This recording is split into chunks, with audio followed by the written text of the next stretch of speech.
ಮಿತ್ರರೇ ನಮಸ್ಕಾರ. ನಾವಿವತ್ತು ಯಾವ ವಿಷಯದ ಬಗ್ಗೆ ಮಾತಾಡೋಣ ಅಂತ ಹೇಳಿದ್ರೆ, ಪ್ರತಿಯೊಬ್ಬರಿಗೂ ಒಂದು ಡೌಟ್ ಇರುತ್ತೆ. ಏನಕ್ಕೆ ಪರಿಹಾರ ಮಾಡಿದ್ರೆ ಕೆಲವೊಂದಿಷ್ಟು ಪ್ರಾಬ್ಲಮ್ಗಳು ಅಷ್ಟು ಬೇಗ ಸಾಲ್ವ್ ಆಗೋದಿಲ್ಲ, ಮತ್ತೆ ಕೆಲವೊಂದಿಷ್ಟು ಪರಿಹಾರಗಳು ಬೇಗ ಸಾಲ್ವ್ ಆಗ್ತವೆ, ಮತ್ತು ಅದರಲ್ಲೂ ವೇರಿ ಆಫ್ ಪರಿಹಾರಗಳಿರ್ತವೆ. ಕೆಲವೊಂದು ಪರಿಹಾರಗಳು ತೀರಾ ಸಿಂಪಲ್ ಆಗಿರ್ತವೆ, ಮತ್ತೆ ಕೆಲವೊಂದು ಪರಿಹಾರಗಳು ತೀರಾ ಕಷ್ಟಕರವಾಗಿ ಹಾಕಿರ್ತವೆ. ಸೊ ಯಾವ ಗ್ರಹದ ಪ್ಲೇಸ್ಮೆಂಟ್ ಎಲ್ಲೆಲ್ಲಿ ಇತ್ತು ಅಂತ ಹೇಳಿದ್ರೆ ಪರಿಹಾರ ಸುಲಭವಾಗುತ್ತೆ ಮತ್ತು ಪರಿಹಾರ ಕಷ್ಟ ಆಗುತ್ತೆ. ಕೆಲವೊಂದು ಎಕ್ಸ್ಟ್ರೀಮ್ ಕೇಸಸ್ ಅಂತೂ ಆಲ್ಮೋಸ್ಟ್ ಪರಿಹಾರನೇ ಇರೋದಿಲ್ಲ ಅಂತ ಹೇಳ್ಬೋದು. ಅದು ಅಲ್ಲದೆ ಯಾವ ಗ್ರಹಗಳ ಒಂದು ಪ್ರಭಾವ ಶಾಪಗ್ರಸ್ತ ಗ್ರಹಗಳ ಮೇಲೆ ಇದ್ರೆ ಪರಿಹಾರ ಸುಲಭವಾಗಿ ಸಿಗುತ್ತೆ ಅನ್ನುವಂಥದ್ದು ಕೂಡ ನಾವು ನೋಡೋಣ.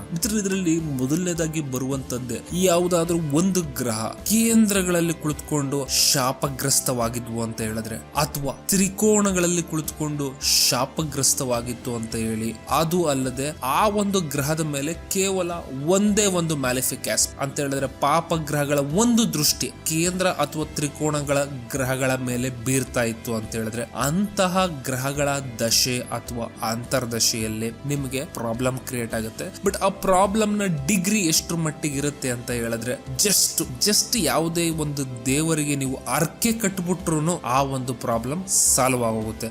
ಅದಕ್ಕೆ ನೀವು ಯೂಶಲಿ ಕೆಲವೊಬ್ಬರಿಗೆ ಅರ್ಕೆ ಕಟ್ಕೊಂಡಾಗ ಆ ಕೆಲಸ ಆಯ್ತು, ಮನೆ ಆಯ್ತು, ಆಗಾಯ್ತು ಅಂತ ನೀವು ನೋಡ್ತೀರಾ. ಸೊ ಅಂತಹ ಸಮಯದಲ್ಲಿ ಕೇವಲ ಒಂದು ಅರ್ಕೆ ಕೆಲಸ ಮಾಡುತ್ತೆ. ಮಿತ್ರ, ಇನ್ ಕೇಸು ಅಂತಹದೇ ಗ್ರಹಗಳಿದ್ದಾಗ ಕೇಂದ್ರ ಅಥವಾ ತ್ರಿಕೋಣ ಸ್ಥಾನಗಳಲ್ಲಿ ಎರಡು ಮ್ಯಾಲಿಫಿಕ್ ಆಸ್ಪೆಕ್ಟ್ ಇತ್ತು ಅಂತ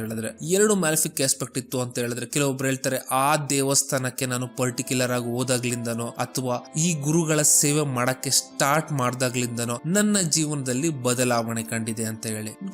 ಇಲ್ಲಿ ಈ ರೀತಿಯಾದಂತಹ ಒಂದಿಷ್ಟು ರೆಮಿಡಿಗಳು ಏನಂತ ಹೇಳಿದ್ರೆ, ಇಲ್ಲಿ ಗ್ರಹಗಳು ಕೇಂದ್ರ ಅಥವಾ ತ್ರಿಕೋಣ ಇವುಗಳನ್ನ ವಿಷ್ಣು ಸ್ಥಾನ ಮತ್ತು ಲಕ್ಷ್ಮಿ ಸ್ಥಾನ ಅಂತ ಕೂಡ ಕರೆಯೋದ್ರಿಂದ ಇಲ್ಲಿ ಕುಳಿತುಕೊಂಡಿರುವಂತಹ ಗ್ರಹಗಳಿಗೆ ಕೇವಲ ಒಂದಿಷ್ಟು ಸಮಯದ ನಂತರ ಒಂದಿಷ್ಟು ರೆಮಿಡಿಯನ್ನ ಮಾಡಿದ್ರೆ ನಿಮಗೆ ಅದರಿಂದ ರಿಲೀಫ್ ಅನ್ನುವಂಥದ್ದು ಸಿಕ್ಕೇ ಸಿಗುತ್ತೆ. ಆದ್ರೆ ಇನ್ ಕೇಸ್ ಏನಾದ್ರೂ ಗ್ರಹಗಳು ದುಷ್ಟಾನದಲ್ಲಿ ಕುಳಿತುಕೊಂಡಿತ್ತು ಅಂತ ಹೇಳಿದ್ರೆ ಮತ್ತು ಅಂತಹ ಗ್ರಹಗಳು ಶಾಪಗ್ರಸ್ತವಾಗಿದ್ದು ಅವುಗಳ ಒಂದು ದಶೆ ನಿಮ್ಮ ಜೀವನದಲ್ಲಿ ಏನಾದ್ರೂ ಬಂತು ಅಂತ ಹೇಳಿದ್ರೆ, ಅಂತಹ ದಶೆ ಅಥವಾ ಮಹಾದಶೆಗಳು ನಿಮಗೆ ಲೈಫ್ ಆ ಮಹಾದಶೆ ಇರುವಷ್ಟು ದಿನನ ಕಷ್ಟವಾಗಿರುತ್ತೆ.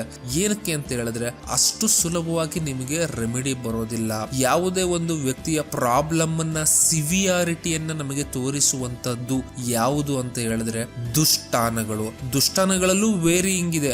6ನೇ ಮನೆ ಅಲ್ಪ ಮಟ್ಟದ ದುಷ್ಟಾನ, 8ನೇ ಮನೆ ಇನ್ನು ಸ್ವಲ್ಪ ಜಾಸ್ತಿ, 12ನೇ ಮನೆ ಹೈಯೆಸ್ಟ್ ದುಷ್ಟಾನ ಅಂತ ಕರಿತೀವಿ. ಅದಕ್ಕೇನೆ ಯಾರಿಗಾದ್ರೂ ಸಪೋಸ್ 12ನೇ ಮನೆಯಿಂದ ಶಾಪ ಕ್ರಿಯೇಟ್ ಆಗ್ತಿತ್ತು ಅಂತ ಹೇಳಿದ್ರೆ ಅಂತಹ ಗ್ರಹಗಳ ಒಂದು ದಶೆ ಅಥವಾ ಅಂತರ್ದಶೆಯಲ್ಲಿ ಆ ವ್ಯಕ್ತಿಯನ್ನ ಡಿವೈನ್ ಕ್ಯಾಪ್ಟಿವ್ ಅಲ್ಲಿ ಇದ್ದಾನೆ ಅಂತ ಕೂಡ ಹೇಳ್ಬೋದು. ಯಾಕೆಂತ ಹೇಳಿದ್ರೆ 12ನೇ ಮನೆ ಇಸ್ ದ ಔಟರ್ ಸ್ಪೇಸ್ ಅಂತ ಕರಿತೀವಿ, ಅಂತಕ್ಕೆ ಸಂಬಂಧಪಟ್ಟಂತಹ ಮನೆ. ಸೊ ಇನ್ ಕೇಸ್ ಆ ಮನೆಯಲ್ಲಿ ಒಂದು ಗ್ರಹ ಕುಳಿತುಕೊಂಡು ಮಲ್ಟಿಪಲ್ ಮ್ಯಾಲಿಫಿಕ್ ಅಫ್ಲಿಕ್ಷನ್ ಇತ್ತು ಅಂತ ಹೇಳಿದ್ರೆ ಅಂತಹ ವ್ಯಕ್ತಿಗೆ ರೆಮಿಡಿ ಬರುವಂತಹ ಚಾನ್ಸಸ್ ತುಂಬಾ ಕಡಿಮೆ ಇರುತ್ತೆ.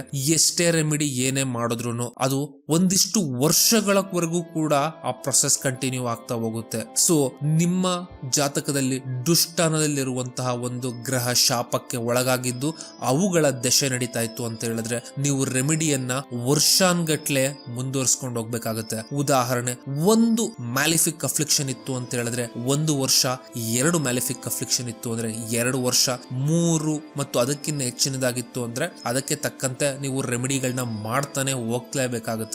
ಹಾಗಿದ್ರೆ ನಾವೀಗ ಇನ್ ಕೇಸ್ ಏನಾದ್ರೂ ಈ ಒಂದು ಶಾಪಗ್ರಸ್ತ ಪ್ಲಾನೆಟ್ ಗಳ ಮೇಲೆ ತ್ರಿಕೋಣಾಧಿಪತಿಗಳ ಒಂದು ಕಂಜಂಕ್ಷನ್ ಅಂದ್ರೆ ಇವುಗಳ ಜೊತೆಗಿರೋದು ಅಥವಾ ಇವುಗಳನ್ನ ಆಸ್ಪೆಕ್ಟ್ ಮಾಡ್ತು ಅಂತ ಹೇಳಿದ್ರೆ ಒಂದರ ಮಟ್ಟಿಗೆ ನಿಮಗೆ ಪ್ರೊಟೆಕ್ಷನ್ ಸಿಕ್ಕತ್ತೆ ಮತ್ತು ಆ ದಶೆ ಅಥವಾ ಮಹಾದಶೆ ಕಂಪ್ಲೀಟ್ ಆಗುವಷ್ಟೊತ್ತಿಗೆ ನಿಮಗೆ ಲೈಫ್ ಅಲ್ಲಿ ಒಂದು ರಿಲೀಫ್ ಅನ್ನುವಂಥದ್ದು ಬರುತ್ತೆ ಅಂತ ಹೇಳ್ಬೋದು.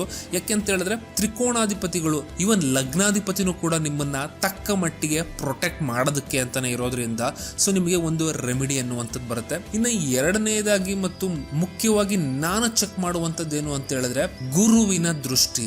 ಜಾತಕದಲ್ಲಿ ಯಾವುದೇ ಒಂದು ಶಾಪಗ್ರಸ್ತ ಪ್ಲಾನೆಟ್ ಇದ್ದು ಅವುಗಳ ದಶೆ ಮತ್ತು ಅಂತರ್ ಅಂತರ್ದಶೆ ನಡೀತಾ ಇತ್ತು ಅಂತ ಹೇಳಿದ್ರೆ ಗುರುವಿನ ದೃಷ್ಟಿ ಅನ್ನುವಂಥದ್ದಿತ್ತು ಅಂತ ಹೇಳಿದ್ರೆ ರೆಮಿಡಿ ಬರುವಂತಹ ಚಾನ್ಸಸ್ ಜಾಸ್ತಿ ಇರುತ್ತೆ. ಅದರಲ್ಲೂ ಎಸ್ಪೆಷಲಿ ಗುರು ಏನಾದ್ರೂ ಕೇಂದ್ರಗಳಲ್ಲಿ ಕುಳಿತುಕೊಂಡಿತ್ತು ಅಂತ ಹೇಳಿದ್ರೆ ಇಟ್ ಈಸ್ ಫ್ಯಾಂಟಾಸ್ಟಿಕ್. ಆಗ ಶಿವನ ಆರಾಧನೆಯಿಂದ ಆ ಒಂದಿಷ್ಟು ಶಾಪಗಳಿಂದ ಹೊರಗೆ ಬರುವಂತಹ ಚಾನ್ಸಸ್ ಇರುತ್ತೆ. ಮಿತ್ರರೇ, ಈ ವಿಡಿಯೋ ನಿಮ್ಗೆ ಇಷ್ಟ ಆಯ್ತು ಅಂತ ಹೇಳಿದ್ರೆ ಲೈಕ್, ಶೇರ್ ಮತ್ತು ಸಬ್ಸ್ಕ್ರೈಬ್ ಮಾಡಿ.